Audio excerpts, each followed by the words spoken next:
So it's a little bit late, but did you know that for Super Bowl, you don't have to destroy your body?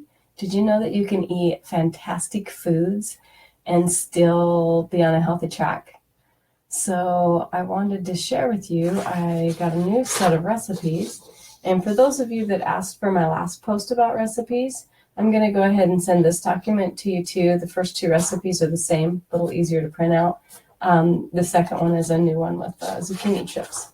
So if it's not too late and you're still looking for some good snacks, jump in and let me know that you would like it. So if you thought about this, again, put a 2 in the comments of yes, you've thought about this, 3 in the comments of no, you've never thought of eating good on Super Bowl, even if you're just being funny.